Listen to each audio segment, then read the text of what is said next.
प्रेरितों के काम 15 अध्याय और उसके 19 वचन। Book of Acts chapter 15 verse 19।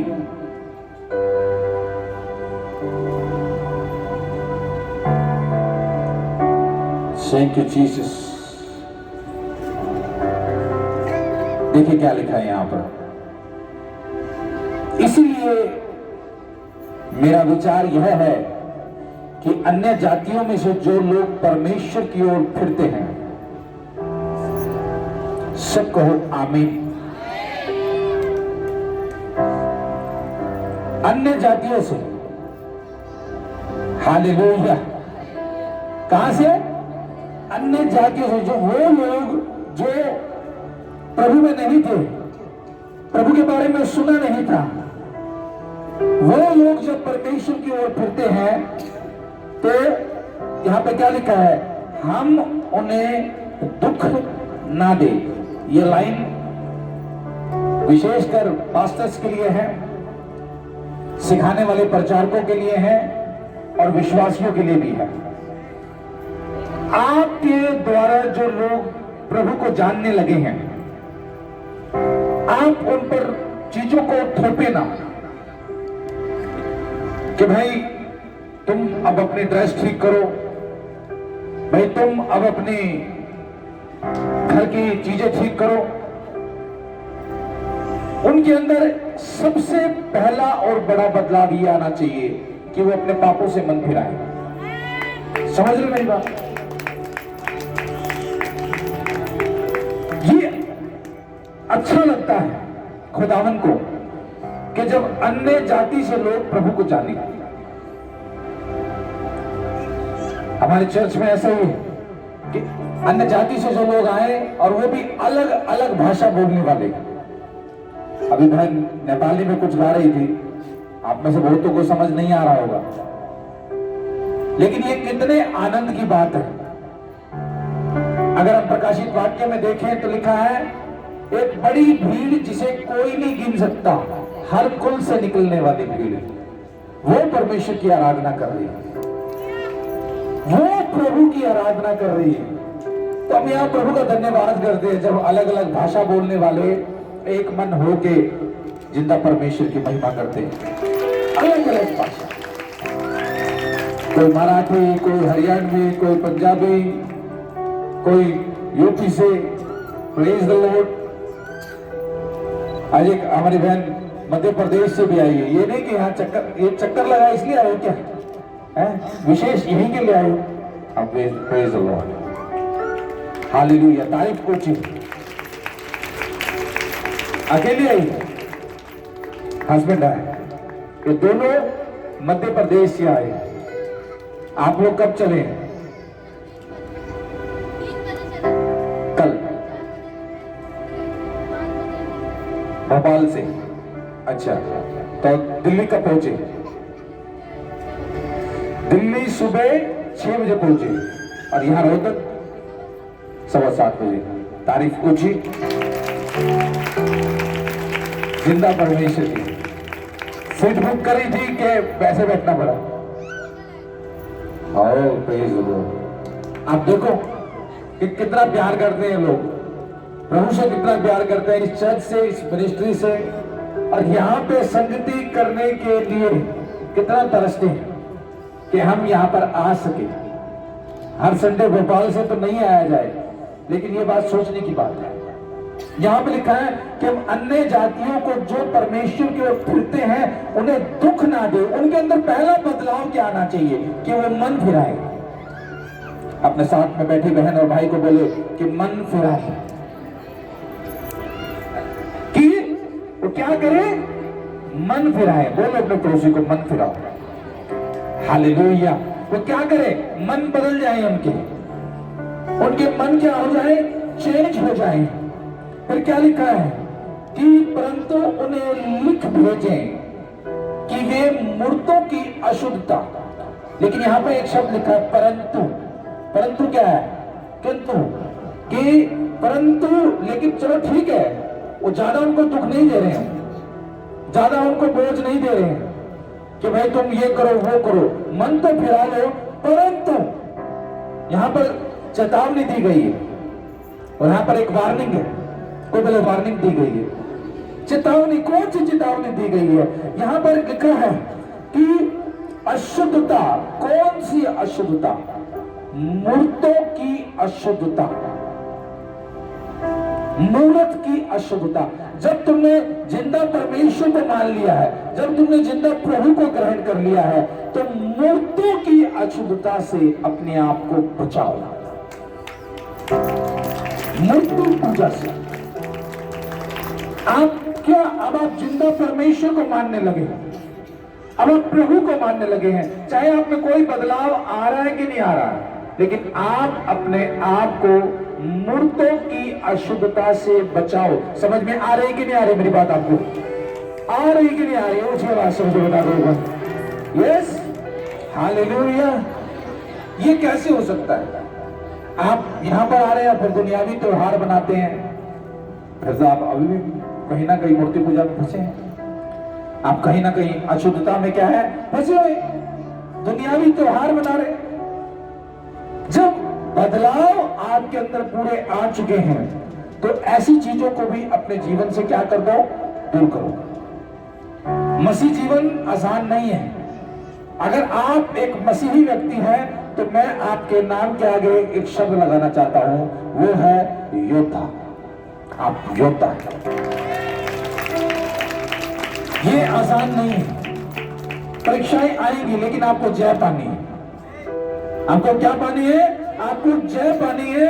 यह कलाम क्या लिखा है कि तुम मूर्तों की अशुद्धता, व्यभिचार, गला घोटे हुए मांस और लहू से परे रहो। 21 में देखो क्या लिखा है, क्योंकि पुराने समय से नगर नगर मूसा की व्यवस्था के प्रचार करने वाले होते चले आए हो, और वह हर सब्त के दिन आराधनालय में पढ़ी जाती है। तब सारी कलीसिया सहित प्रेरितों और प्राचीनों को अच्छा लगा कि कोई अपने में से कई मनुष्य को सुने। जोर की बोलो आमीन। परमेश्वर आपका चुनाव करता है। कोई बोले मेरा चुनाव प्रभु की ओर से है। कोई बोले मेरा चुनाव प्रभु की ओर से है। आपके अंदर पहला बदलाव आना चाहिए, वो उनकी रक्षा करने वाला। हालेलुया। एक टीका यहां लगाओ, आप किसी उससे बच जाओगे नहीं बच नहीं पाओगे, लेकिन अगर यीशु का लहू लगाओगे अपने बच्चों पर, वो बचे रहेंगे प्रभु यीशु मसीह के नाम। अभी हम सुन रहे थे किसी की गवाही की, चाय क्या है बच्चे पे गिर गई, जलती उबलती हुई चाय क्या है बच्चे, कितना बच्चों को दर्द हुआ। आपको प्रेयर करनी है, अपने बच्चों के लिए प्रेयर करो, अपने लिए प्रेयर करो, और अशुद्धता से बचे रहो, मूर्तों की अशुद्धता। परमेश्वर आपको एक शुद्ध व्यक्ति बनाना चाहता है। कोई बन नहीं पाया, केवल एक, जिसका नाम यीशु मसीह है। हालेलुया। कोई बन पाया क्या? तो कौन है वो जीसस क्राइस्ट है। उस जीसस के रास्ते में जब आप चलते हैं, यीशु मसीह ने कहा कि मैं मार्ग हूं, मैं सत्य हूं और मैं जीवन हूं। किसी ने कहा कि यीशु ने कब कहा कि वो परमेश्वर है? आप उसे परमेश्वर बोलते हैं। आप निकालो यूहन्ना की किताब, निकालो 8 अध्याय 58 में क्या लिखा है? इससे पहले अब्राहम मैं हूं। तो कह रहे इससे पहले अब्राहम कब आया? 5000 साल पहले। इससे पहले अब्राहम आया, मैं हूं। जीसस 2000 साल पहले आया। इससे पहले अब्राहम आया, मैं हूं। यीशु मसीह खुद कह रहे हैं। फिर कहते कि मैं और मेरे पिता दोनों क्या है? एक ही है। पिता को किसी ने नहीं देखा। अगर तुमने मुझे देखा है तो फिर तुमने पिता को देखा है। फिर यीशु क्या कहता है? यीशु कहता है कि मैं मार्ग हूं, यानी कि मेरे द्वारा तुम पिता तक जा सकते हो। तो मैं सत्य हूं, मैं सच्चाई हूं। I am the truth. मैं ही सच्चाई हूं। I am the life. मैं ही जीवन हूं। यीशु मसीह ने कहा। प्रभु अपनी तारीफ कैसे करेंगे? प्रभु अपनी तारीफ नहीं कर सकते। लेकिन प्रभु क्या बता रहे हैं कि मेरे बिना कोई पिता तक नहीं जा सकता, कोई नहीं है संसार में। लेकिन जब जीसस आए, उन्होंने मुर्दों को जिंदा करना शुरू किया। जीसस आए, उन्होंने लंगड़ों को चलाना शुरू करा। जीसस आए, उन्होंने अंधों को आंखें दी। मैं कह रहा हूं जीसस आज आपके जीवन में दस्तक दे रहे हैं। वो चमत्कार जो अधूरा है वो पूरा होगा आपकी लाइफ में यीशु मसीह के नाम से। वो नौकरी का लेटर जो अभी तक नहीं पहुंचेगा प्रभु यीशु मसीह के सामर्थी नाम से। वो बिजनेस, वो दुकान जो अभी तक नहीं खुली, यीशु नासरी के नाम से खुलने जा रही है। आप में से बहुत लोग सोचते होंगे कि अब तो ये साल खत्म होने वाला है। मैं कह रहा हूँ इस साल में इतने दिन बाकी है कि तेरी गवाही इस साल की सबसे बड़ी बनने वाली बने यीशु मसीह के नाम में। हालेलुया। परमेश्वर छुटकारा देता है, परमेश्वर बड़े बल के साथ छुटकारा देता है। अब अपना जीवन परमेश्वर को सौंप दीजिए, अपना पूरा विश्वास परमेश्वर पर रखिए, अपने विश्वास पर मिलावट मत करो। कोई कारण ना आपके पास हो कि भाई मुझे आज चर्च में जाना, नहीं, मैं हमेशा प्रभु की संगति में रहूं। मैं हमेशा, ये कोई तरीका नहीं कि आप किसी स्पेशल डे चर्च आओ। कोई डे स्पेशल नहीं है, एवरी डे इज स्पेशल। हर एक दिन परमेश्वर ने बनाया है। प्रभु ने कहा तुम इसमें आनंदित रहो, तुम इसमें जॉयफुल रहो, तुम इसमें आनंद से भरे रहो। हालेलुया। क्या यहोवा में आपका आनंद, आपका क्या है? बल है। प्रभु में जो आपका आनंद है वो जॉय है। यहां कलाम में क्या लिखा है? यहां पर देखो क्या लिखा है, 28 में देखो क्या लिखा है। पवित्र आत्मा को हमको ठीक जान पड़ता है कि इन आवश्यक बातों को छोड़ तुम पर बोझ न डाले कि तुम मुर्दों के बलि किए हुए से, लहू से, गला घोटे हुए मांस से, व्यभिचार से परे रहो।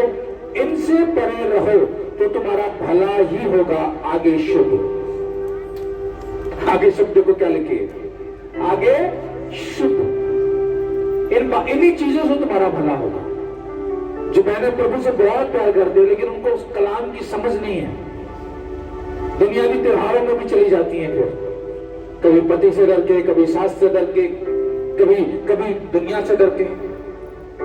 आप बाइबल में ऐसी औरतों का जिक्र है जो किसी से नहीं डरी है और उनका नाम हिस्ट्री में लिखा गया है, उनका नाम परमेश्वर की किताबों में लिखा गया।